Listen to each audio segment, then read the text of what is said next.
This is the Storyworks Roundtable, where we have conversations about craft. Because becoming a successful author begins with writing a great story. Hello and welcome to this week's Storyworks Roundtable. Today we are talking about the Bechdel-Wallace test. So if you haven't heard of this before, Alison Bechdel is a cartoonist with a comic strip, Dykes to Watch Out For. She's also written a really great memoir in the form of a graphic novel called Fun Home. In 1985, she put out this comic strip where two women are going to the movie theater, and one of them says she only goes to a movie if it has at least two women in it who talk to each other about something besides a man. So this has become a thing, a test to see if gender equality is part of a piece of film or literature. And Bechdel got the idea from her friend, Liz Wallace, and she thought her friend was thinking of A Room of One's Own, Virginia Woolf's 1929 essay. So bear with me for just a moment. I'm going to read a quote from Virginia Woolf's A Room of One's Own to help kick off our discussion here. All these relationships between women, I thought, rapidly recalling the splendid gallery of fictitious women, are too simple, and I tried to remember any case in the course of my reading where two women are represented as friends. They are, now and then, mothers and daughters, but almost without exception, they are shown in their relation to men. It was strange to think that all the great women of fiction were, until Jane Austen's day, not only seen by the other sex, but seen only in relation to the other sex. And how small a part of a woman's life is that? So that's Virginia Woolf in 1929, Alison Bechdel in 1985. And if you Google this or go to Wikipedia, there are all sorts of statistics, primarily from the film industry, showing how much of our media fails the Bechdel-Wallace test even today. So is this something that is news to you? Have you been familiar with this for a while? I suppose it's indicative of the evidence itself of the Bechdel-Wallace test that this is the first I've heard of it. Right. Or you just haven't been in the right courses, gender studies and film criticism or something. Yeah. True, but still it's kind of a priori evidence that it must be still in existence. It's something that is clear to women, but perhaps is not at all evident to most men because we're not the ones experiencing it. Mm-hmm. Yeah. Is it clear to women, Kathryn? I don't know. I don't know that it is. It's not something that I particularly thought a lot about. So, I mean, I'd never heard of it before. And, thinking back on literature and movies that I've watched, I can definitely see that there's a pattern, but it's not something that I would have actively examined my media for. So, yeah.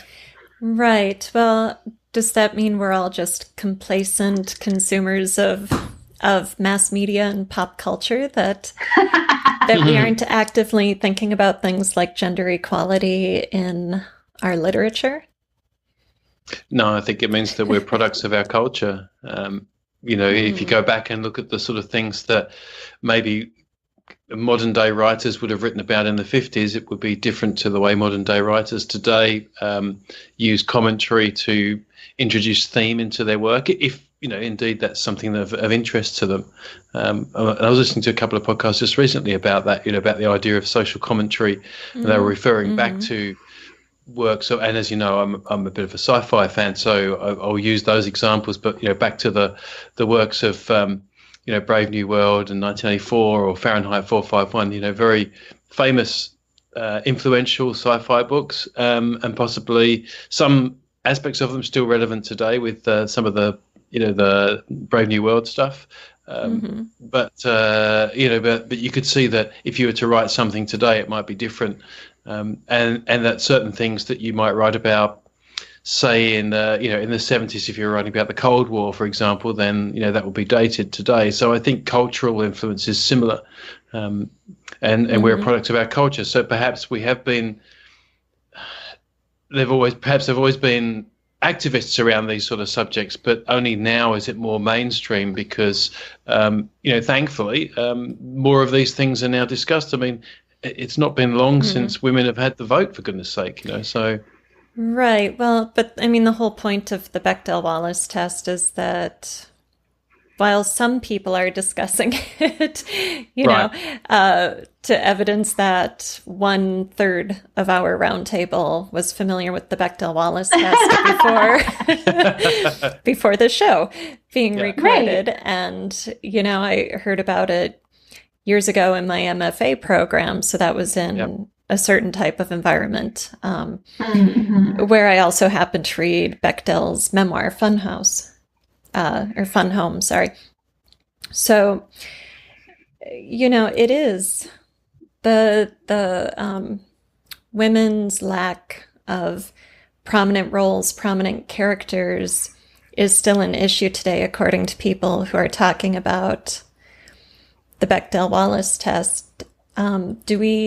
Do you notice how many characters are women when you're reading fiction? How many of them have strong roles? Is that something you're aware of, or do you just get carried away in the story? Why are you laughing? Spot. I don't know that I particularly notice. I maybe it's the other way around. Maybe when you do come across a fantastic character that you can't help but follow, and they are female, it stands out more. As opposed to the reverse reading, we're so used to reading books. I say we, probably, I should speak for myself. I'm so used to reading books where the lead protagonist is male, and they're the ones that you're rooting for. So you don't really notice. I do notice if there's a very token female character. So, but I think I've always noticed that because that's just part of a fascination with story and writing craft. But I wouldn't have necessarily applied it to, this is another example of gender inequality. I've just would have thought, there's a weak character there. Right. So why were you laughing, Kathryn? I was thinking about the emphasis lately on like kick-ass female protagonists. There's been, especially in like urban fantasy and things like that, and kind of an emphasis on that. But I don't know that just because there's like one, kick butt female protagonist in the book doesn't necessarily mean that we're emphasizing women in relationship with other people that is not in relationship to how they interact with men. You know what I mean? Like there's a difference there in terms of what they're doing. They're being more prominent, they're being stronger, but they're still interacting with the world in terms of it being a man's world. They're the different female. So, which is kind of an interesting dynamic to throw in there. That still has a huge overshadowing role in who they are. They usually have a chip on their shoulder, or, are looked down upon for being who they are, or, some sort of background that would give them that persona. So interesting. They're not entirely complete without a man, or it's a man who comes along and provides that final piece of the puzzle that allows them to save themselves. Or they have like 9 supporting characters that are all men all around them, or or they were damaged by a man, so they're completely no man shall ever come near or be trusted, or because what this is really asking a lot about is character relationships and interpersonal relationships between men and women, and how women relate to each other, and how men and women relate, and kind of asking the question, can a woman have an independent, I don't know how to put this, but like, can she stand on her own outside of those relationships is an interesting question. Well, and can a woman as a character be interesting to an audience of readers or viewers if she's not talking about men, if she's not only relating to men? I mean, both Virginia Woolf and Bechdel and Wallace raised that point of the male gaze, and that women characters were being created in this way, in which they only relate to men or only talk about men, to fulfill that sort of male consumerism. And it creates women who don't have lives of their own, who don't have lives outside of that very specific relationship. Right. That narrow band. Yeah. Right.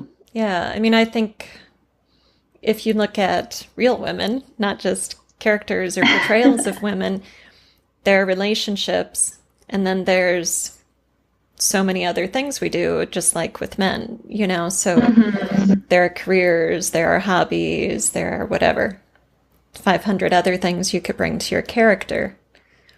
Right. It is a great test to apply, though, isn't it, in your own fiction, to have a look at that and say, well, am I doing a disservice to my secondary characters or main characters by sort of relying on societal sort of norms that may be just a bit cardboard? You know, so it's a very provocative question. I hadn't, I certainly hadn't thought about it before this idea of this Bechdel test and Bechdel-Wallace test. We should give Wallace the credit as well. It's what Bechdel prefers for it to be called Bechdel-Wallace. Yeah, exactly. And it's definitely something I'll think about now when I'm looking at some of the interaction between characters in my books, and think, okay, am I falling into the sort of ease of, the typical male experience, for example, which might be, going to a barbecue or a dinner party or something, and the kind of, the men can dominate the conversation sometimes. And yet the other thing that's interesting is the proportion of women who are voracious readers compared to men. Right. And that's a funny thing as well when you think about women's fiction. And this hasn't necessarily been something that's driven itself. That's self-corrected because of the you'd think there'd be a demand. And as Kathryn says, I mean, there's definitely a current demand for the kick-butt female protagonist. But you do see occasionally complaints in reviews where they say, yeah, they were kicked butt, but they still need a man to save them, and blah blah blah. And I think that's fair enough. It's it definitely seems to be a reliance, and it's hard for me to talk about because it's quite invisible to me. I have to say, I'm probably quite a stereotypical male in that respect.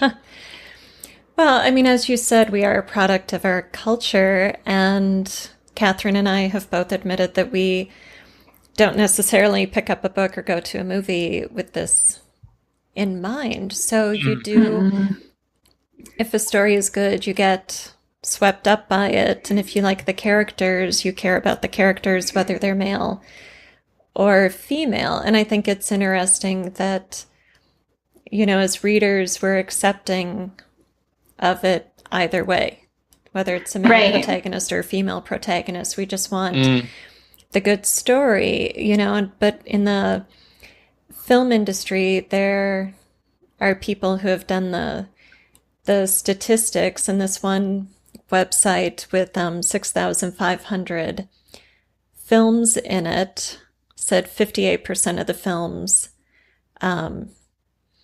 passed all three requirements, So so that's not reasonable. It's not small. 2/3. Yeah.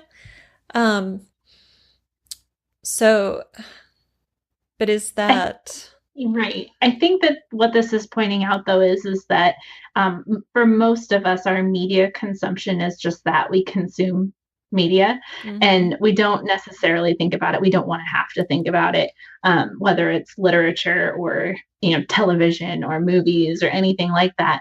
And so the people who are creating media by some form have a pretty big influence on how we view the world around us. Right. So the fact that we don't actively sit down and say, well, I'm not going to read these kind of books, or I'm not going to watch these kind of movies because they're portraying, women in relationship with men in a certain kind of way, or whatever, means that we're not, like, we're just taking in what these artists are giving us. And that's a worldview that if you aren't comfortable with it as an artist, you need to change that and you need to be aware of it. Right. So that's kind of where the responsibility falls back on us as artists and writers and creators, is to be able to recognize the trends and to say, we weren't aware of this, which means that 98% of your readership is also not aware of it.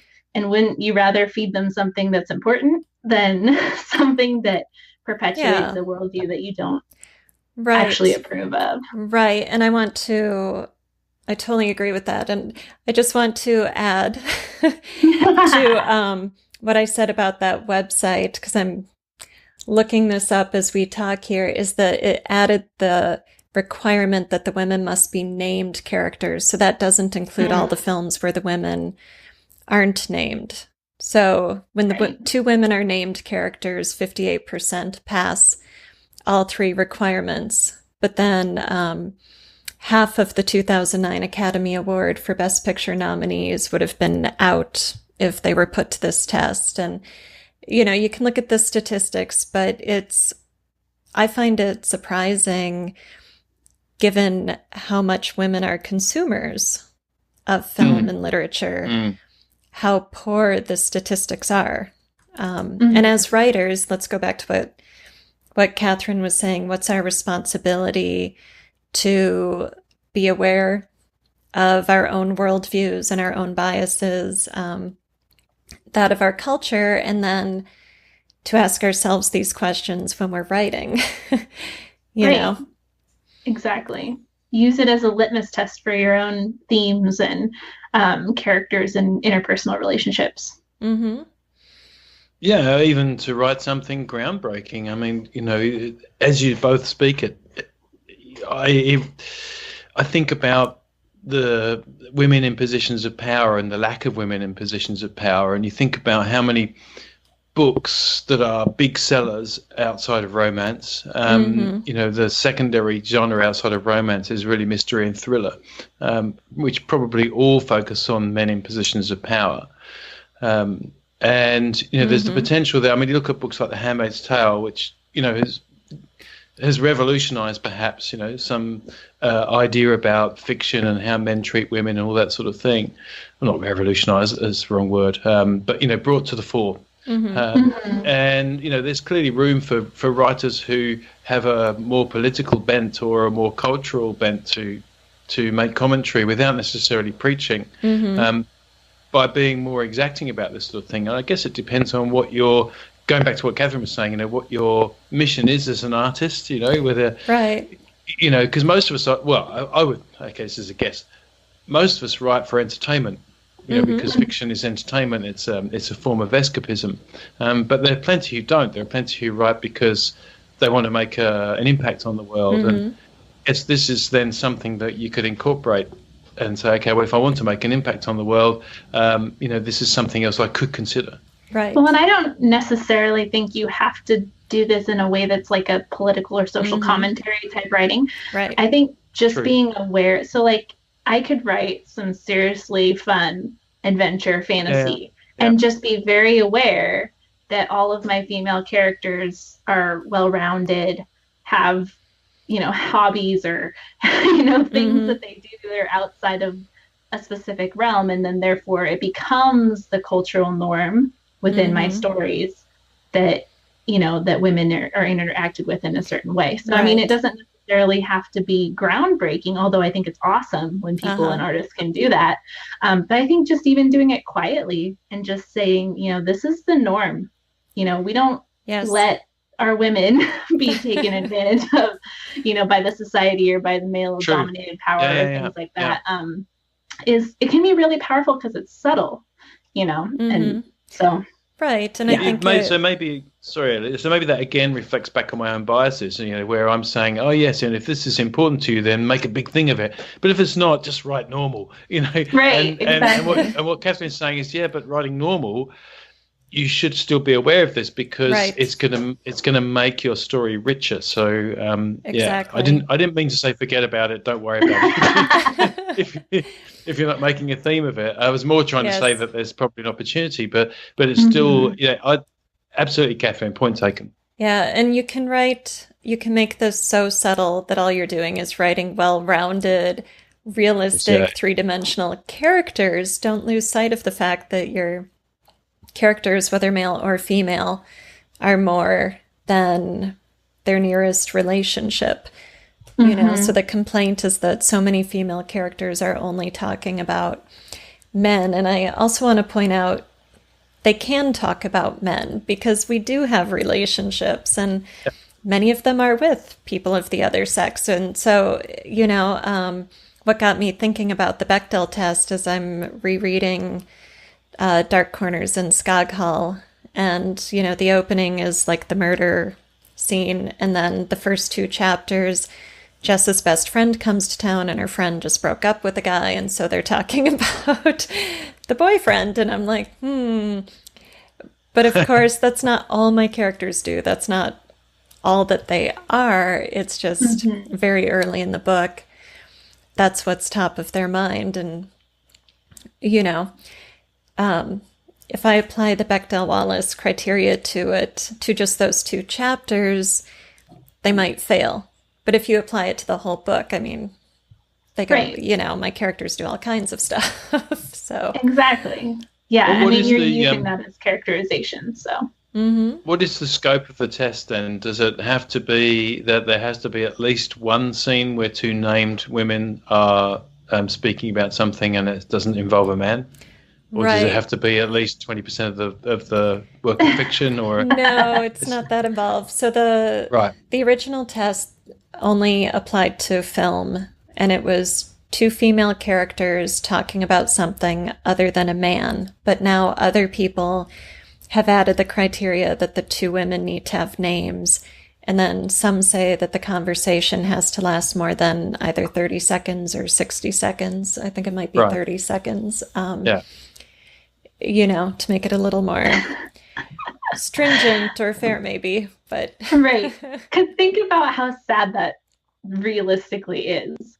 That you're setting the bar so low. It's like for one 500-word scene, you need to have two characters that show up elsewhere because they're named.